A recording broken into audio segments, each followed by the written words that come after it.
Hello and welcome back to another episode of Under the Floorboard. It's just me and my co-host Steven on this episode today. And we're just going to catch up. I think it's been a while since we've actually sat down and recorded for various reasons. We had holidays, we had projects, we had downfalls. So we just had a lot on, and I think just try to sit down with everybody and try and get guests in and get it in and sorted. It's been a while, so be good. We'll catch up in front of the camera, what we've been up to, and I know you've got a few peeves you maybe want to get discussing. But chest, yeah. so what's been happening then? A joy this morning. I got an undervaluation on a property that So you got a down value, basically. down value on a property. We all know, I'm not going to mention them, but we all know companies that I just knew I shouldn't have went with because they always down value on a property. I think they've made it the same price. I've already went back to VAS, funny enough, and they're like, oh yeah, that seems a bit odd, was their exact words to me. The guy pretty much took about 6 minutes in the house, just rattled through it. And normally I would expect it would be like 3 or 4 days for him to come back. It was like back in the same morning. I'm like, it's just like... Oh. Just quick fire on it. Yeah, I mean, it's difficult because he's tried to look at comparables, and one of the comparables is, this is another bigger house, and one of the comparables is a house that's probably 3 bedrooms smaller, but a higher price, sold 3 years ago. And I'm like, so I'll go and talk to VAS now again, and then I'll talk to him and I'll say, I think you might have made a typo and see where it goes from there. But I mean, it's no big deal. It's still fine. It's just I was going to use some of the money to buy another property.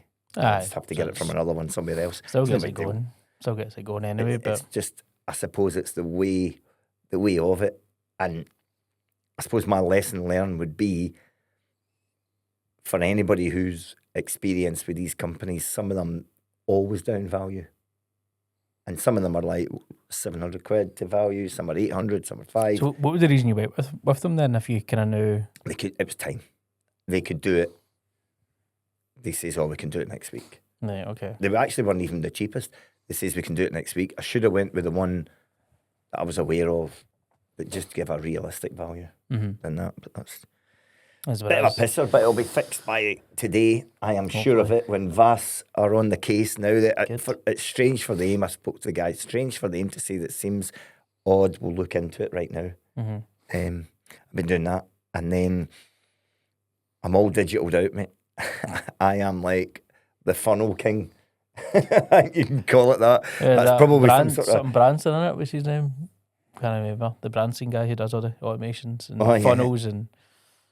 So I have like, honestly, it's 34 automations on my funnel. Brunson. Oh yeah. Brunson's Russell Brunson. That's it. Aye. I've been on a couple of his courses. I was thinking about Richard Branson there, I think. I've been on a couple of Russell Brunson courses. We'll get him on, speak about funnels. We should, legend. And we'll get Richard Branson on, speak about trains. So I've been doing that. So pretty much for investors more than anything else, and it's good. I've seen the videos coming up. Like you're a lot more active on the social media front anyway, in terms of videos and content coming out, which I've seen. Yeah, it's starting to come up. I've now got VAs, and I didn't want to release a lot of videos and posts until this landing pages and all this stuff is out. So now I'm sitting with about 60 probably statics, reels, carousels, videos just to push out. So I'm going to start rattling that out this weekend. No life. What about yourself? Every time I see you, apart from social media, that you're tanking it. Aye. Well, to be fair, like I brought in a kind of VA to do that as well now. So brilliant. I just give them the. Do you know the thing is as well? Like it's not so much.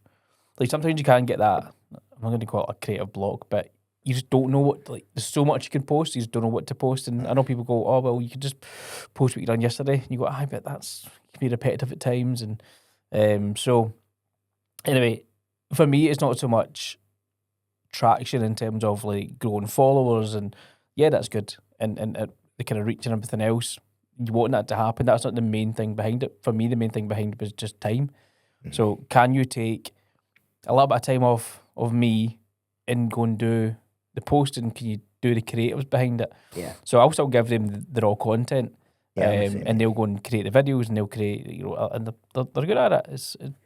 They do it rapid as well. And then they'll post, I think it's usually twice a day, 5 days a week, sometimes at the weekends as well. Yep. I'll post on stories myself, and the weekends I'll post on stories, but Are they posting on your behalf then? On Yeah, stuff? yeah, You check it first. Aye. So we kind of get an idea of what they're posting, and I'll look at the post and I'll say, like, don't do this. For example, they posted something about stocks, and I'm like, I don't talk about stocks. I don't really know much of anything about stocks, so there's no point in you posting that when that's just bullshit. Do you know what I mean? Like, I'm not going to post something I don't know what I'm talking about in a sense. So aye, that's been good. Again, it's a time saver. But so they do it on most of my socials apart from LinkedIn, because it's a kind of funny way of them getting access to it. So we do have it kind of set up on like Trello, where they can post the content, and I can move it onto LinkedIn. But I think I'm just so used to having that time of not posting, I forget to post on LinkedIn. So my LinkedIn's pretty quiet, but everything else is pretty active, which is good. And it was so long where things were just progressing and everything just hit the one time. So we had 4 completions for investors. That's my this 4 completions for investors with source deals for. One of them was a turnkey, so it's not too much work going on. I think what we've done this week, that's a 2-week turnaround. Just a quick paint throughout, compliance, deep clean the carpets. I've seen the video the cleaner sent me of emptying the carpets, bogging, the water was black. Taking up the garden a little bit, de-weed and all that kind of thing, and it's good to go. That'll be a decent rental. So I think it's 3k net profit a year for them for a turnkey profit. I think 28 grand into it. Decent ROI. Awesome. I think it's like 14% gross yield, something like that, and 10-11% ROI. I can't post the numbers the other day there. It was pretty decent return for them though, for a relatively small investment for turnkey. And then a couple other ones, a little bit of a BRR in there, an SA in there as well. So decent to get them closed off. And it's funny because when I speak to the clients, we obviously do the whole process and we'll help them through the conveyancing of it as well, link them up to solicitors and everything else. And there was always something within the process, and it's pretty natural for that to happen, where something will come up during conveyance. It doesn't always go start to finish really smoothly. It can do, of course it can, but there was always something that come up, and for me it was quite small things, but to them it was like, oh my god, what's happening here and what's happening there. I'm like, chill, it's fine, like this is happening. And they said, oh, thank God that got through. That was taking forever, and now this and that. I'm like, to be fair, that was pretty tame compared to this client and that client. So don't know, it's just good to see them at the back of them and kind of like through the other side of it. Now we can start working on the process of getting it ready to be rented out, put in the SA market, whatever it is, for that particular property deal. And then finally my assisted sale closed as well. That was a long process. Just honestly, mate, like, so an assisted sale is pretty much just a joint venture between you and the seller. That's the crux of it. But the buyer solicitor realised it was an assisted sale, and they were asking loads of ridiculous questions, mate. Like, loads. I provided them with the gas certs, the Legionellas, the EICRs, and the kind of works that were carried out and all that kind of thing. So there's nothing hidden. And then the day before they were due to complete, they came back and asked even more questions. Like, oh, is it up to fire regulation with smoke detectors and consumer units? I'm like, see, if you look at the bloody EICR that I sent you, you'd know that. But why are you delaying tactics here? Mm-hmm. And then we answered back straight away. Every question I had to answer back straight away. And then my solicitor turned around and said, he's not got his mortgage in place yet. He's not got your fucking mortgage in place yet. So basically So he's trying to stall you because he's not got the time he's still done his job, right? I think it's something to do with the buyer. The buyer, I think, first time buyer, pretty naive in that sense, where he's just taking word for the people that's working for him in terms of broker and conveyancer and all that kind of thing. So not really his fault. But the soliciting team had basically told him, don't get your full application until we find out exactly what this assisted sale is.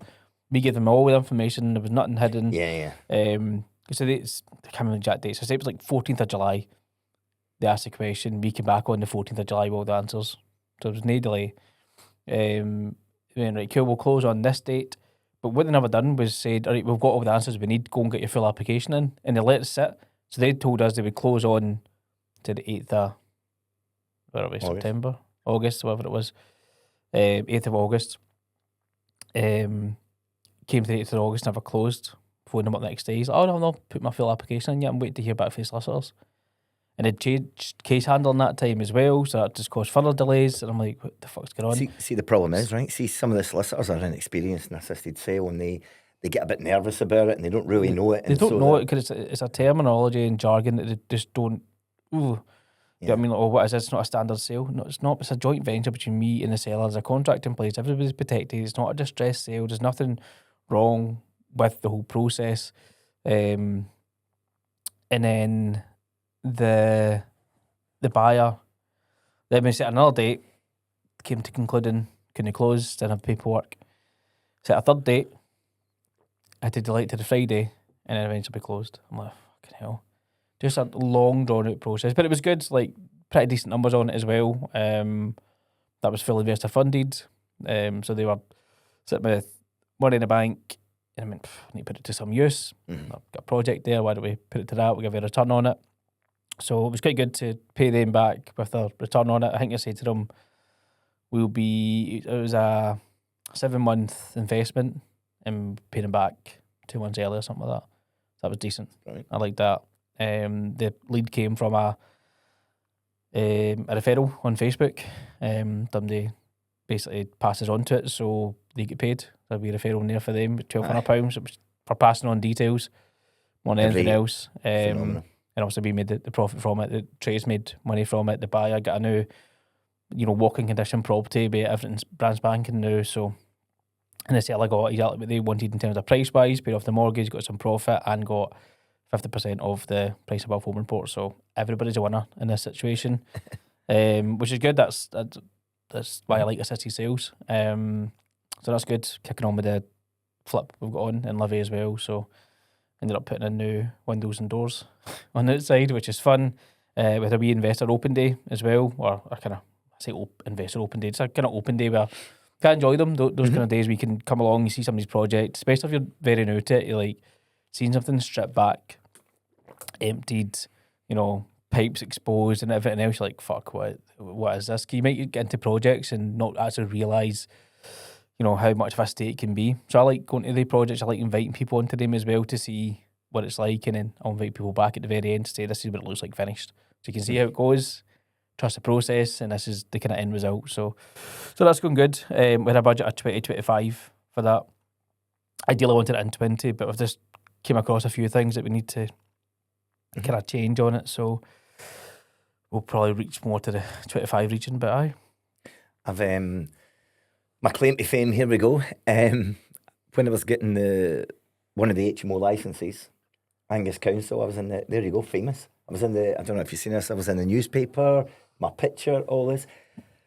Rogue landlord. No, the entire opposite. They went to, they said, you've got an HMO here, there's 10 in the area, you're the only one that's followed all the licenses. They named me, and they were like saying, we're going to start investigating other companies in that area because actually they've not got... You rat. No, they just said, it's really good that you've went through the council to get HMO, that you've changed of use planning, you went through it, you've done everything by the book, and they went, well done, and then a good bit of advertising for me. I'll probably take a picture of it, get it put up my wall and everything like that. Framed. Absolute legend. That's good. I mean, it makes sense, all right, because you're going to do it legit, do it proper. Do you know something? The HMO thing is a worry, right? Because maybe it's just me, right? But I don't want to go to Berlin, right? I really don't. And people are like, I think they try to shortcut some of the HMO stuff. Like, emergency lighting, or they don't get the doors checked for fire doors and stuff like that. But I don't think what they realise is if it goes wrong, you're liable, and you will go to Berlin, no anybody else, and people die in this kind of shit if it goes wrong.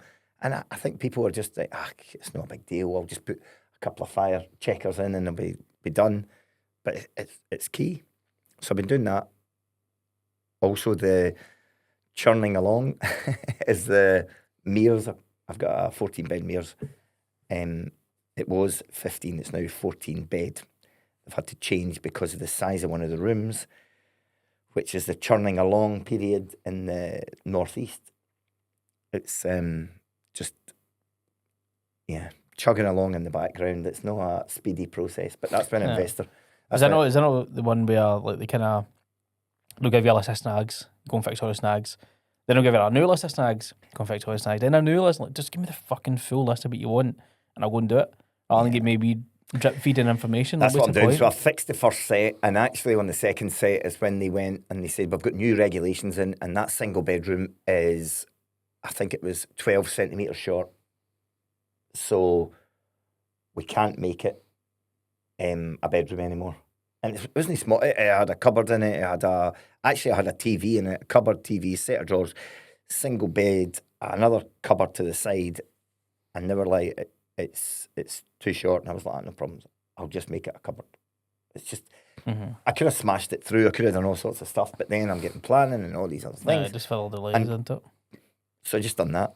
And then I have if there's buy-to-let people listening, I'm like, I found a property in Paisley Road West. Kind of Governey end rather than Ibroxy end. Found one up near that Italian restaurant right on the corner. And I said to the guy, do you want me to Mears it? He's like, no, I want it buy-to-let. So I got somebody to just do some painting. All it needed was painting. The guy wants it fully furbished. That's the other thing. So I will somehow try to get it all fully furbished. Head to IKEA and get that. And then it's a guy from abroad, from an investor abroad that I've been advertising Mears, and he's like that. No, I want a buy-to-let. And so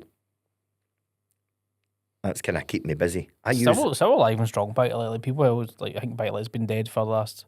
No, I don't think it is. 10 years or whatever, but it's still profitable if you know how to do it. If you know the numbers, you can run the numbers correctly, and basically what it is, it's a numbers game. So we've just taken on 4 new clients, and that's probably me now. We're at a stage where if I know to go on board, I'll maybe need to say, like, wait, because these clients I've got, I do the one-to-one service, it's not a group chat. Yeah. So I'll go and find, based on the criteria, and source you that deal. And you can't, for me, I don't think you could do that with like 15, 20 people. It's just not going to work. Yeah. So I always say I'll do like kind of 5, 6. I think about 7 or 8 just now, and that's probably stretching. But like, they're all active, they're all buying. Good. And most of them are buy-to-lets as well. So come back to that kind of turnkey one, like it's a decent return for putting it in there, 14% gross yield. It's a massive return. Do you know what I mean? So definitely, and that's a 2-bedroom, 1-box room terrace house, bought for 55. So it's decent return. So no, it's good. It's getting a bit tougher on the market, I think, as well. Could even your one needing 20, 30 grand worth of work is still going mega above home report, because people are just like residential buying them, and they'll do up the work when they're in there. Like I went and seen one just by Cardonald's, cottage flat, popular area, popular type of house or flat, upper cottage. Needed a full rewire, needed gas central heating system installed to it, new kitchen, bathroom, the works basically. I would even went to say new windows, because the whole 4 in a block, that was the only one that didn't have new windows or PVC windows. They're all kind of steel windows.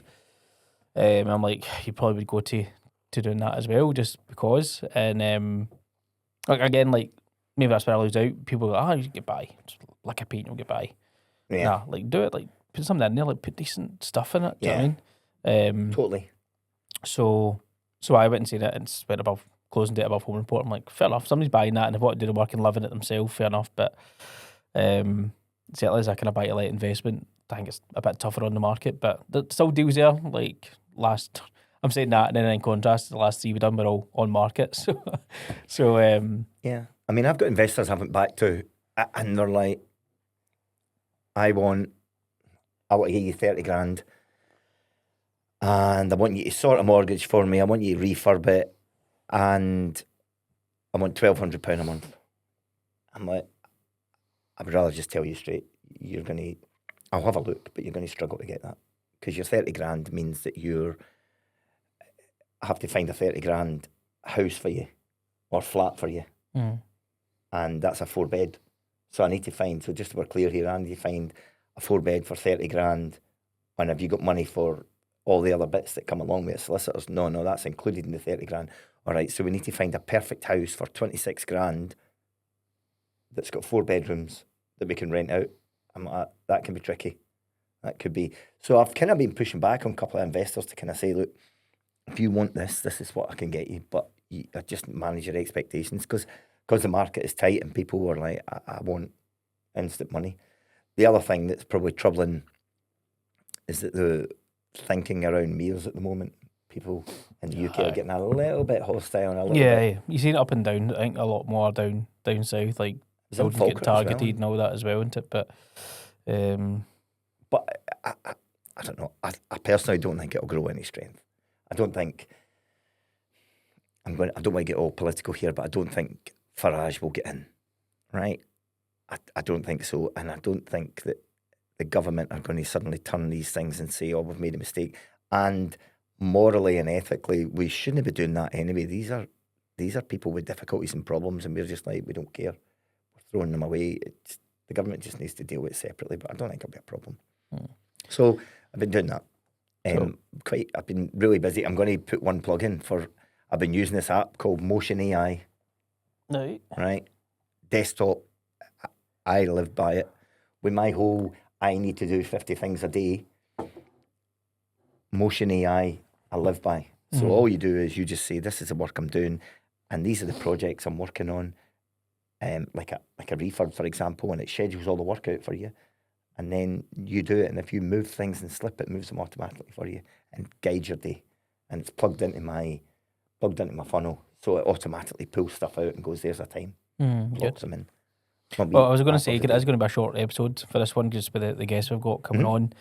Almost like a wee kind of warm-up session. But so kind of last 5 minutes then, like any kind of challenges you can help to give value, anything like you say, apps you've been using that have helped you recently that you can think of? I would, like I keep going back. Motion AI, I would encourage everybody to use it. It's brilliant, right? Absolutely brilliant. I've been using Go High Level for funnels, which, having went through quite a few different ones like Monday.com, Go High Level, in my opinion, is good. You need a VA or you need somebody in Upworks or Fiverr to be helping you with that, because there's a lot to it, but it's phenomenal. And then, come and see me about HMOs. There's so much money to be wasted there if you do it wrong, like I've done on things. You know, I've 3 fire risk assessments at £300 a hit every time. Jesus. You know, it's just, I'm going to actually, in fact, I might even put a link on here. I'm going to write a list of the order that you should put things in for an HMO, and I'll add it to this one that goes, do this and do the fire risk at the end. Do it as one of your last things ever, because it makes sense. And I'll take it from the one I've done, like, so change of use, HMO licensing, approvals, solicitors, all that kind of stuff, and I'll add it on there. Good. What about yourself? So how to learn a MacBook, that's been Mac in a life. I forgot you got one. Change over to, I told you from Windows to Mac. It was an overwhelming vote. I wouldn't say I love it. There's a lot of things that I'm still learning with it. Like, having used a Windows laptop for fucking 15, 20 years, you used to your wee shortcuts and whatever it is and buttons. In this laptop, I used to have a keypad at the right hand side, and then my numbers are up here. It's just the small things you actually regret not having anymore. But listen, it's decent. There's a few things there. I think I'm still a bit slower on getting through things, but no, I mean, kind of apps and stuff that I've been using. I wouldn't say apps, but like things that are kind of day to day for me. Like I don't know if I spoke about it before, that kind of app called Report and Run. So basically, just you can go around and take pictures in the app, or just take pictures and then put them into the app. Depending on how you're using it, but I'll normally go around and take pictures in real time, And then what you can do is like you can within the picture highlight certain things like circle it, point arrows, and you can write a wee description. So it's good for things like snagging, Yeah.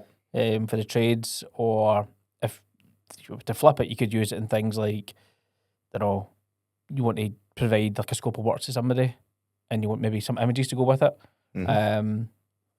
Decent for things like that. I use it mostly for snagging anyway, but so you can go and take a picture. So the one I done the other day there was took a picture of the what do you call that? The wall paneling, the acoustic paneling stuff. Took a picture of that, and it looks fine from just looking at it. But then I've went and like circled the wee bits that are like kind of raggedy cut here, and somebody bloody chewed it. So fix that. There's a wee bit here, fix that. Bit down here, fix that. Describe like pretty obvious what it is, but you can just say like in bedroom 1 or in the lounge here, this wall here, and highlight it. It's really just good for snagging and keeping top of it. Send it to your trades. I've seen people use things like sticky notes in the property, which is I wouldn't use sticky notes. They easy to fly off the place.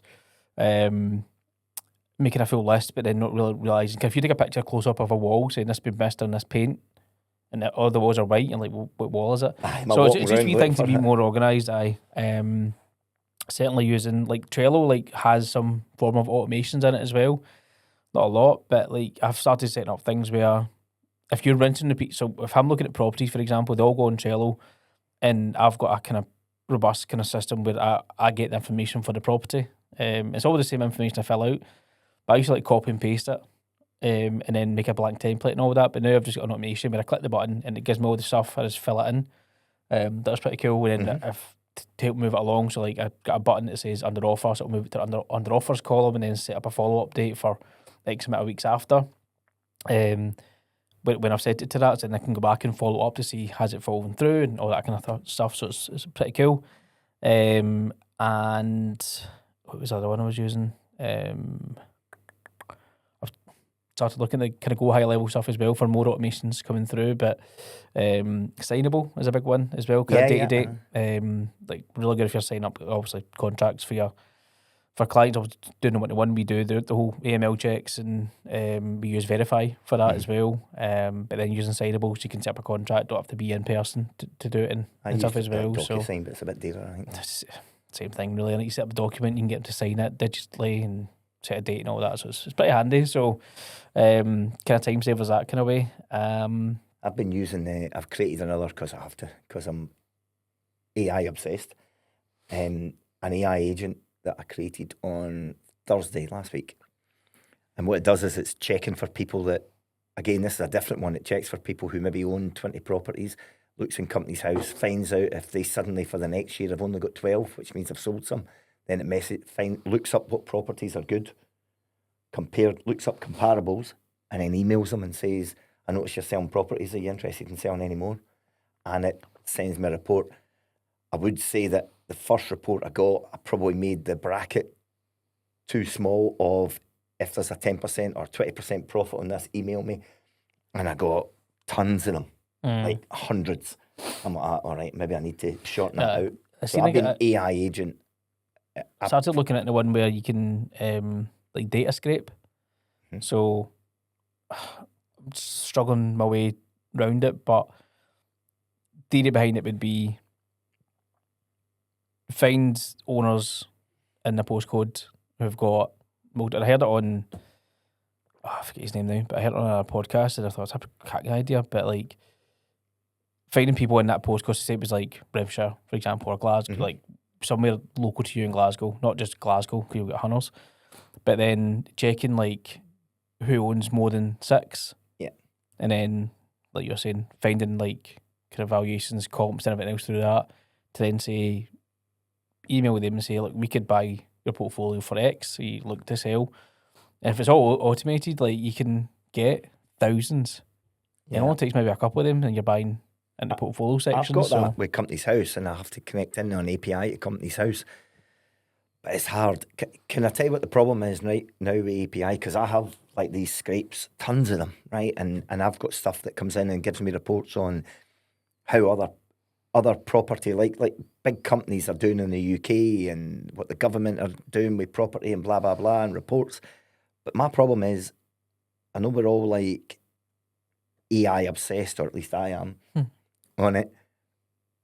It's what you're doing with that, because now I've found that I've got so little information to act on the stuff that's doing it, that I've got AI writing back. And now, so my next step is I will hire sales guys, because I need them to act on the information that's coming back. People are going, yeah, I'm interested in selling 2 of these properties, but this is the deal I want. So now I'm like, they're going through the process. I've now, they're in my funnel, all the way, they're going through it. But the next step is, I think, and this is the same way everyone in AI, is it's all very well automating it, but at the end there has to be a personal touch. And if you have 15 different agents all doing different stuff, and then you turn up on the Monday morning, you've got 500 emails that you've got to action, because the final bit is you. That's the problem. That's where we are. So I suppose I'm going to say being greedy. It's probably backfired for me, the AI stuff at the moment. And so I'm like, whoa, I'm not going to do any more. Well, I think, like I said, we've got guests coming in, so I want to be cautious of time to get in and get them set up. But there's a quick episode just to kind of catch up some of the issues we've been facing, some of the maybe apps and stuff we've been able to use as well to help people along. But yeah, I think based on like automations and that, I think it'd be good to get some in. Speaking of automations as well, things like go high level, general, I guess, get a letting agent back in as well. Well, Dodd, a good friend of the podcast, get him back in now. We speak about your update. And yeah, general. So, but if there's any sort of topics that you guys want to, I guess, cover, then we'll look at the guests for that. We've got some cracking guests lined up as well, coming up, and I'm quite excited, starting with today as well. So yeah, thanks very much for joining us on this short episode, and we will see you on the next one. Fantastic. Thank you very much, and take care. Good luck.